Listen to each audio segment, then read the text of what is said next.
Democrats control the San Diego County Board of Supervisors, make up the entirety of the San Diego City Council, and hold 4 of the county's 5 congressional seats. Republicans still hold leadership positions in several municipalities. Now all eyes are on the 48th Congressional District as it comes into play as a district with the potential to swing blue because of the new congressional maps.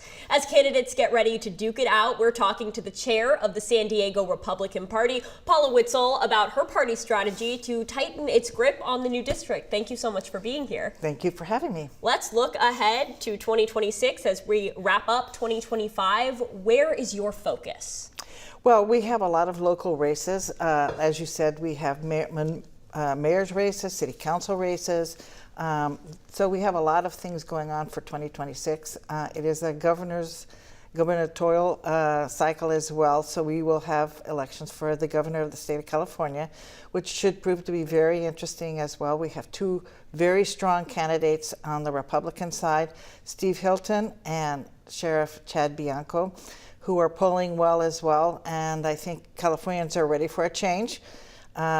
Being number 1 in poverty, number 1 in homeless, number 1 in gas prices, all these types of things are not helping the Democrat cause to say they should be given another 4 years to run this state. So we're looking forward to a really energetic and lively year next year, but we have a lot of races that are important and we are already getting started on getting those going. What do you think is in store for your party next year here in California? Do you think you can make inroads? Yes, I do believe we can. I think Californians generally are fed up with being number 1 on homelessness and gas prices. I mean, gas in other states are $2.89 and we're paying $4.59. So I think those types of economic issues are going to come to play.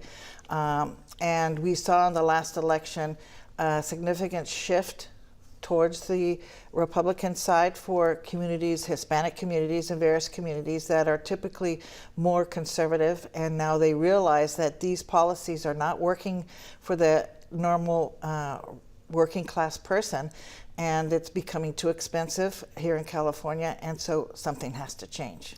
But then we saw with Prop 50, that special election was largely perceived as a referendum on the Trump administration. So what does your party have to do to kind of halt that momentum for Democrats? Well, first of all, the ballot language for Prop 50 was very deceptive because the polling actually revealed that people, the general consensus of voters was to have an independent commission. They voted for that, and overwhelmingly. And so the language on the ballot initiative was deceiving because even people coming out of the polling stations said, no, I believe in the independent commission, but they just voted against it. So I think that was very deceptive. And that is not exactly a reflection of what people really want or feel. So I don't look at it as being a referendum necessarily on the Trump administration, but I do feel that people here in California are starting to get fed up. So one of the consequences of Prop 50 passing for Republicans here in San Diego is that the 48th district now leans blue. What does the party have to do to hold on to that seat? Well, first of all, Congressman Darrell Issa, who is currently in that seat, he has come out and definitively said that he is a Californian, he's not going anywhere, he is going to be running for that seat, and so he plans to hold on to it. He has good name recognition, he has solid record as well, so I do believe he will be able to hold on to that seat. Leaning blue does not necessarily mean that it's going to go blue, and he really is a strong candidate, has a good track record. Here in California, people know him as being solid, so he is going to give the Democrats a run for their money for that seat, and I believe he will be able to hang on to it. The local party has already endorsed him. Do you think now that that district leans blue in terms of voter registration, he's going to have to moderate any of his positions? I don't think necessarily that's going to be the end result because the current constituency that he has, he's very responsive. People like what he's very common sense, down to earth, basics, and so I think that's something that resonates with the voters. So I don't think that's going to change. And really, the Democrats don't have a good message right now. What are they going to say? That they're in favor of some of the crazy policies that are in place right now? That's a hard thing to sell. So I think Congressman De La Isa has a solid position. He is going to run this district back. It doesn't matter that it's leaning blue. He may just have to work a little harder, but he's not going to just hand it over. He is going to work, and he's going to retain his seat. Representative Isa is a very close ally of President Trump. Do you fear that could be a toxic relationship in this district now? No, I don't. I don't. And one thing people don't realize is that there are more Republicans in the state of California than any other state in the union. So yes, we are outnumbered here in California, but that doesn't mean that we are not a strong force here in California. And it's going to be difficult for people to come out against some of the policies and concerns that President Trump has put forward for the working class and for just normal, everyday people. And especially here in California, where we've been suffering under the burden of the highest tax burden in the country, the highest gas prices in the country, the highest poverty level in the country. So I think that's a good message for Republicans. And I think that's going to make it difficult for the Democrats to sell this to the people of California. You sound pretty optimistic that Congressman Isa can hold on to that seat. What issues are going to be front and center in that race? Well, I think the Democrat messaging is always that, everything is dire, everything is affordability, all these things, but what they don't recognize is that some of these concerns are the result of having Democrats in power for the last 4 years here in California specifically. So there's example after example that we can cite with regard to homelessness on the streets. Millions of dollars have been spent on this issue, and it's not getting better, it's getting worse. It's walking down the streets of our main cities looks like you're in a third world country, and this is the state of California. And so yes, we are the fourth economy in the world, but we're also first in a lot of things that we should not be bragging about. Let's talk about the governor's race for a minute. Do you think realistically a Republican has a chance to win that office? I do. I'm very optimistic because Gavin Newsom's record has been so disastrous for Californians. He really doesn't have anything he can brag on.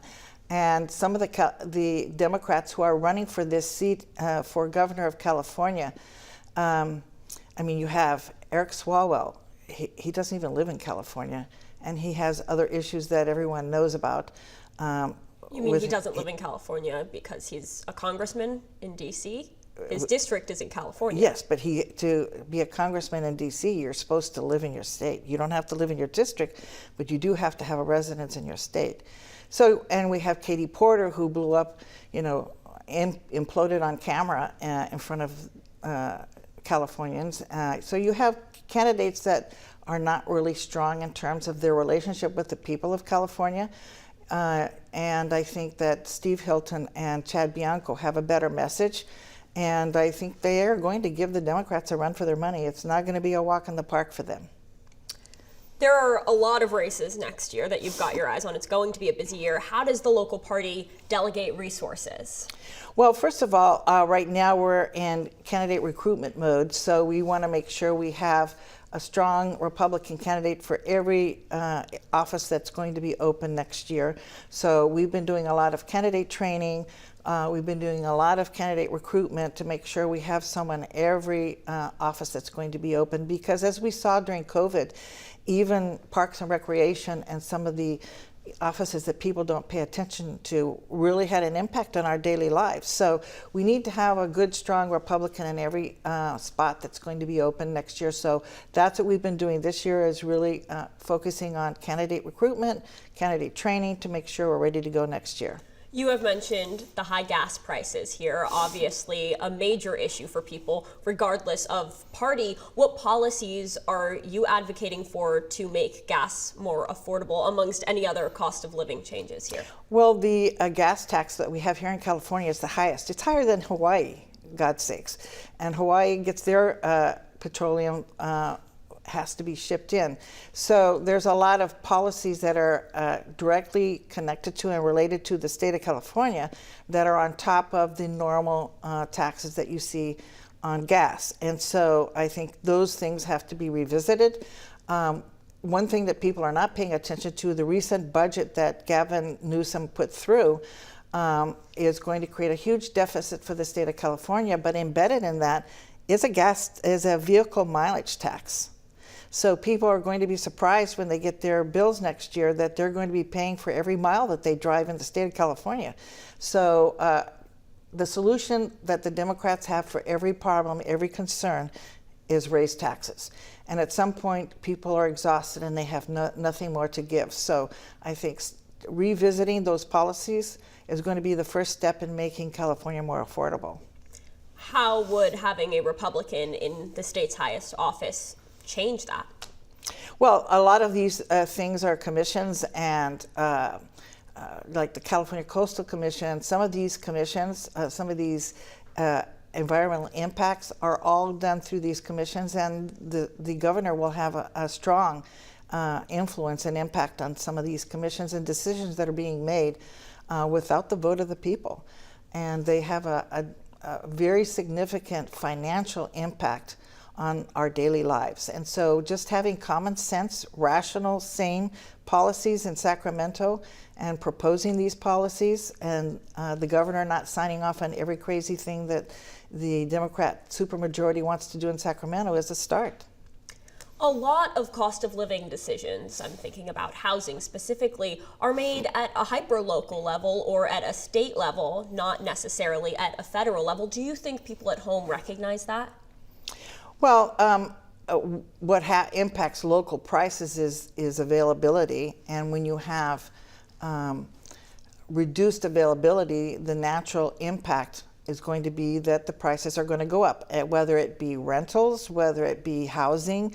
And so by changing that dynamic, it's going to have an impact on local housing as well. We've already seen, I'm in real estate, and we've already seen a bit of a turnaround since the beginning of the year. Last year there was nothing. It was completely dead. No one was buying, no one was selling. This year it's changed. People are now starting to buy and sell a little bit.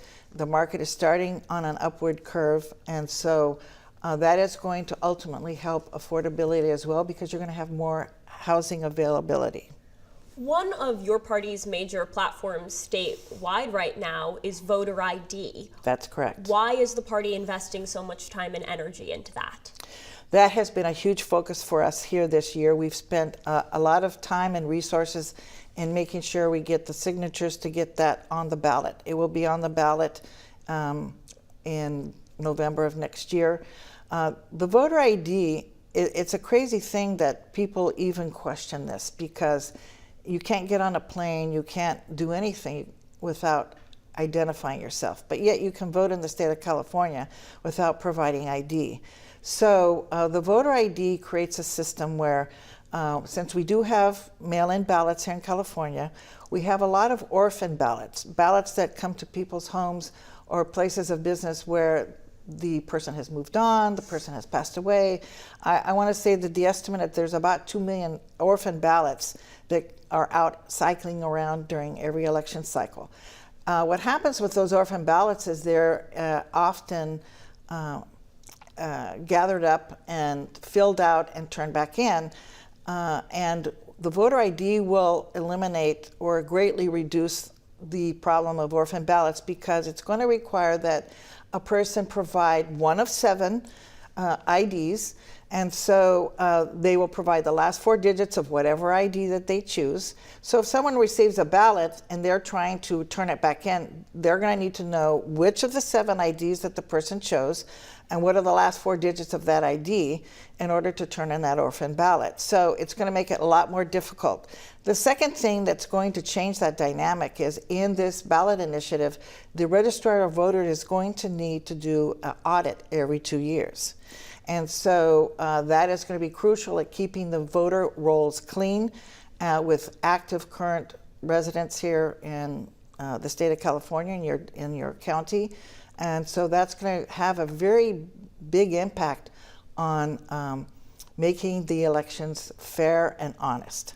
Where is that information about orphan ballots being counted coming from? Because I spend a lot of time talking to the nonpartisan registrar of voters who tells me that any voter fraud is exceedingly rare, negligible, practically non-existent in San Diego County. Well, we get people turning in orphan ballots all the time. Where is that information coming from? From just people who are voting, and they call the office, they call headquarters saying, hey, I've got these ballots coming to my house, what do I do with them? And so it is a problem. It is a problem. But that sounds like people saying they've received this, not that they're filling it out and turning it in. Well, that would be, yeah, you're right. That would be, when you're looking at voter fraud, they always say it doesn't exist, but you have ballots cropping up. We've had elections here in California where ballots cropped up in the, overnight. We went to bed and we were winning, and we could wake up the next morning and now you have ballots. And the other thing is taking 30 days to count ballots. There's no need for that. We can count the ballots in a reasonable period of time. So, but isn't that because they're checking them over and over again? They have those policies in place? Well, that would be the ideal thing. I don't think that happens in reality. You can go watch it. You can go observe. That is correct. And we do have people that go to the Registrar of Voters to observe the counting, but those are ballots that have already been turned in. So we don't want ballots hanging out that should not be sent to those addresses or to those places of business or nursing homes or anywhere else where ballots don't have their owners. So it's just a safeguard to make sure that that's not happening. Rather than being anecdotal, we know for sure that that can't happen, or it's going to be very difficult to happen because of the way that the voter ID is going to function. Do you feel like the safeguards that are in place right now are not enough? They're not enough.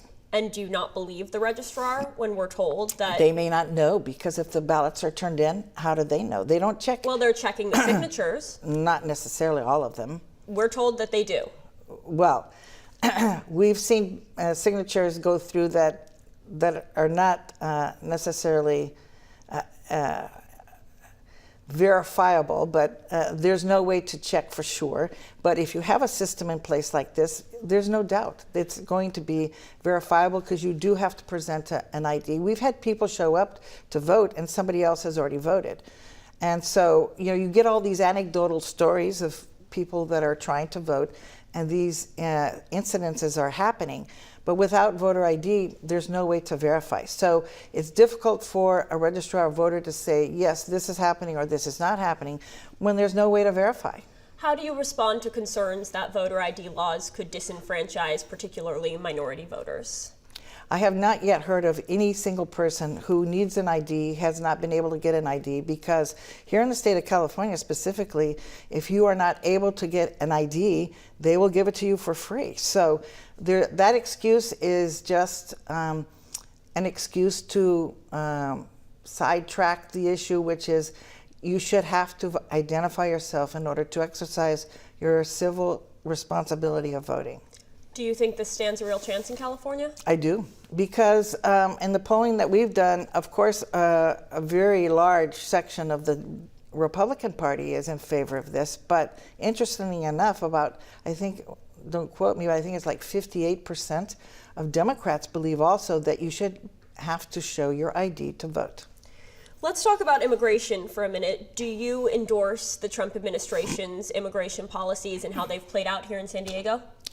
I think it's very important that people follow the rules. I came from Brazil. When I came here, I followed the rules. It was difficult at the time, but I made sure that everybody did what they needed to do in order to follow the rules. And I don't think that in general, these communities, minority communities who are following the rules and doing everything right, they're not in favor of people jumping the line and jumping the border, aside from the fact that it takes a lot of resources away from our local communities.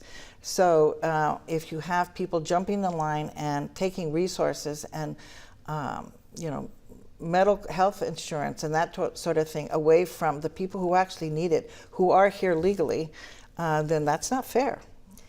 New data shows some 75,000 people detained by ICE over the first 9 months of the Trump administration do not have criminal histories. How does that square with campaign promises to detain and deport the worst of the worst? Well, what happens is people get caught up in the crossfire, but the fact that they're here illegally doesn't excuse the fact that, that they haven't committed a more egregious crime. If you're here illegally, that means you came without following the rules, and you jumped ahead of everyone else who's standing in line and doing things correctly, and that's not fair. And it's not fair to the people who actually need these resources. So it's not fair to people who need Medicaid and some of the health insurance, because the state of California is paying for health insurance for people who should not be here in the first place. It's not fair to those who need these resources and these programs that we put in place to help those who need extra assistance, because those resources are being taken up by people who decided it was not worth following the rules.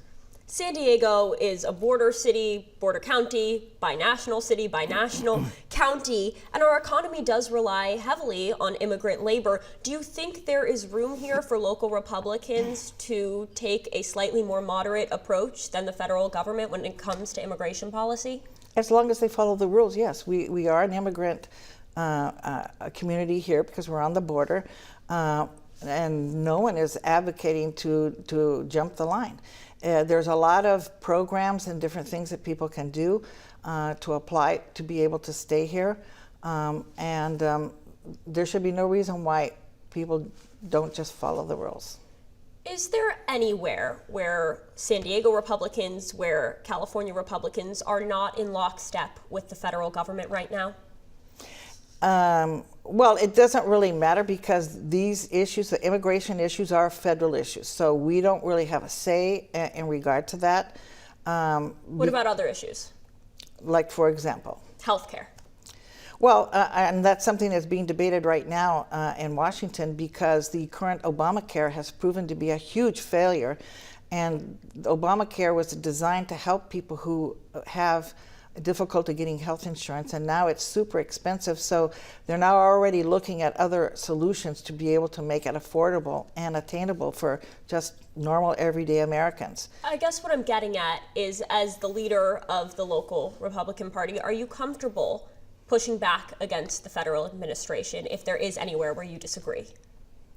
I don't see why that would be even a concern, because first of all, I stay in my lane. I'm the chair of the local Republican Party here in San Diego County, and those are my responsibilities and areas of concern. And I trust President Trump to make the correct decisions for the country in general. People voted for this, people support this, and it's not, who am I to tell the federal government what they're supposed to be doing with regard to these federal issues. Here in California, where do you see room for bipartisan cooperation? Well, I think there's a lot of issues that we have to tackle here in California, such as homelessness. That's really a huge problem. And, education. When I first moved here, when my father was in the Navy, one of the things that we really loved about California was the education. That's gone by the wayside. We're now, I think, second to last. So we spend more money than anyone else. So clearly our resources are not being used properly. We should be at the top, and we're at the bottom. And so I think there's a lot of these kinds of things: education, homelessness, the poverty concerns, taxes. There's not a tax that a Democrat doesn't like, and we need to revisit this, because at some point it becomes too burdensome for normal, everyday, working class people to live in California. And if you are well-to-do, people move away, but if you're not, you're stuck here. And at some point, we need to make this the Golden State again. And so there's a lot of these types of things that we could work together on. As we look ahead into 2026, are you hopeful that you will see change? Yeah, I do. I'm really optimistic that we will get a lot of our people across the finish line, and we will start making significant changes here in California and make it the Golden State again. Paula Whitsell, very grateful for your time. Thank you so much. No problem. My pleasure.